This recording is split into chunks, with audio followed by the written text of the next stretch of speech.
portée d'une malédiction exceptionnelle ont vu la grosse spine de M. Balthazar et sont toutes devenues fortes sur les réseaux sociaux. Elles sont devenues toutes des avocats de M. Balthazar. Ce n'est pas de sa photo. C'est la faute des femmes là. Il ne les a pas obligées. Quand ils filmaient là même là, et elles ont donné leur consentement. Quand elles ont vu la grosse spine qui est incompétente de M. Balthazar, toutes les sorcières, les poclés naïos, les filles maudites sont devenues des avocates de M. Balthazar. Vous êtes maudites. Vous voyez, cet homme est un assassin. Les femmes avec qui il est sorti, on me dit il y a une qui s'est suicidée, d'autres qui ne s'est pas suicidée, bref et autres. Quand vous voyez une femme qui a une bague, qui va écarter son gros époux, les femmes. Mais celles qui pleurent tous les jours pour avoir mari, c'est encore vous les femmes. Quand vous êtes en train de vous comporter sur les panels, sur les réseaux sociaux, de cette manière, il ne faut pas dans 20 ans vous allez aller pleurer avec les gorges pour aller demander à Dieu de vous donner un mari. Vous êtes des maudites. Cet homme est l'incarnation de la malédiction. Vous voyez, cet homme, c'est ce qu'on les appelle les narcissiques pervers. Ils sont très spécialistes, ils sont très intelligents. Il a un teint métis, il a de l'argent, il a l'élégance. Et quand vous regardez la plupart des femmes avec qui Balthazar sortait, montez-moi une qui est une miss. Vous avez ça. Parce que cet homme est très stratégique. Quand une vilaine femme, au corps décomposé, rencontre un homme riche, élégant, qui s'approche d'elle, mais elle se dit que je suis la seule, c'est la chance de ma vie, mais il m'aime. Donc, il en profite. Dans ses bureaux, dans ses toilettes, en bord du dos. Le monsieur, c'est un tel homme, vous allez venir vous asseoir pour dire non, il est sorti avec ses cousines. Femme de son frère, dernière femme de son père, des personnalités publiques, des ministres. Il prend les femmes, il couche avec elles. Il les arnaque. Il les fait croire. C'est-à-dire, ces gens de personnes, quand tu l'entends au téléphone, je n'arrive pas à dormir sans toi. Quand je pense à toi, je ne peux pas vivre. Et comme femme, quand tu lui dis ça, son clitoris ne reste pas tranquille, elle te suit comme un mouton. Aujourd'hui, là, tous les hommes sont en train de... Je dois donner un conseil aux hommes. Fouillez les téléphones de vos femmes. C'est un conseil que je vous donne.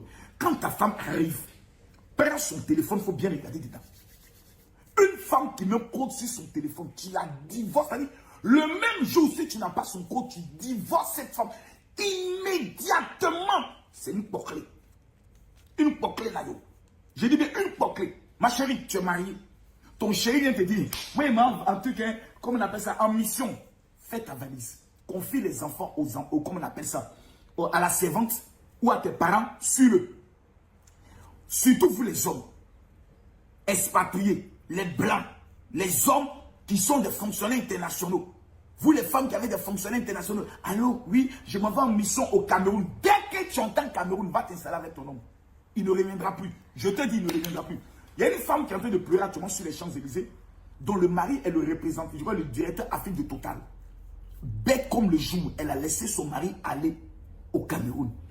Aujourd'hui, là, le monsieur a abandonné femme, enfant, maison. Quand une Camerounaise te récupère, mon frère, tu as oublié même le nom de ta maman. Je reviens sur Balthazar. Vous voyez, ce monsieur, comme le dit son nom, c'est un bâtard. Nous, les hommes, on condamne son acte parce qu'on vous respecte, vous les femmes. Mais tu as des femmes qui veulent justifier sur la famille. La femme elle-même ne se respecte pas. La femme elle-même, je comprends pourquoi le malheur est rentré par la femme. Elle n'a pas donné, elle n'a pas de dignité. On s'est battu pour que vous ayez des droits de vote. On s'est battu pour que vous ayez les mêmes droits que les hommes. Mais même dans la bataille de l'émancipation, vous restez encore bêtes à pouvoir défendre l'indéfendable. On peut faire quoi avec vous? C'est-à-dire, on se pose des questions parce que vous avez vu grosse pine,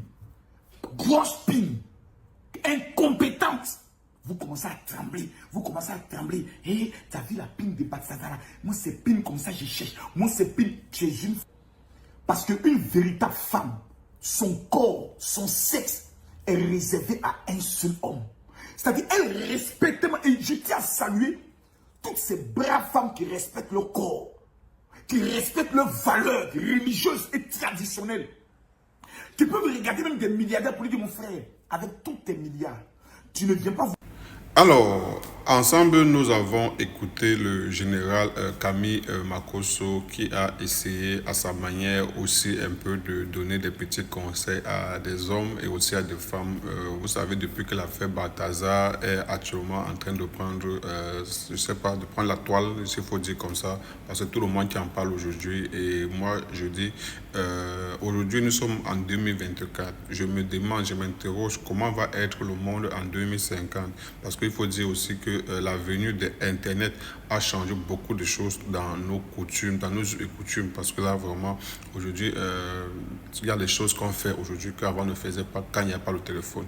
Et je me dis, aujourd'hui, la technologie est encore en train d'avancer au fur et à mesure. Parce qu'on sait que le téléphone a arrangé beaucoup de couples, le téléphone a gâté beaucoup de couples. Maintenant, est-ce qu'il faut peut-être pratiquer ce que Makosso a eu à dire plus haut, c'est-à-dire fouiller le téléphone de sa partenaire ou de son partenaire?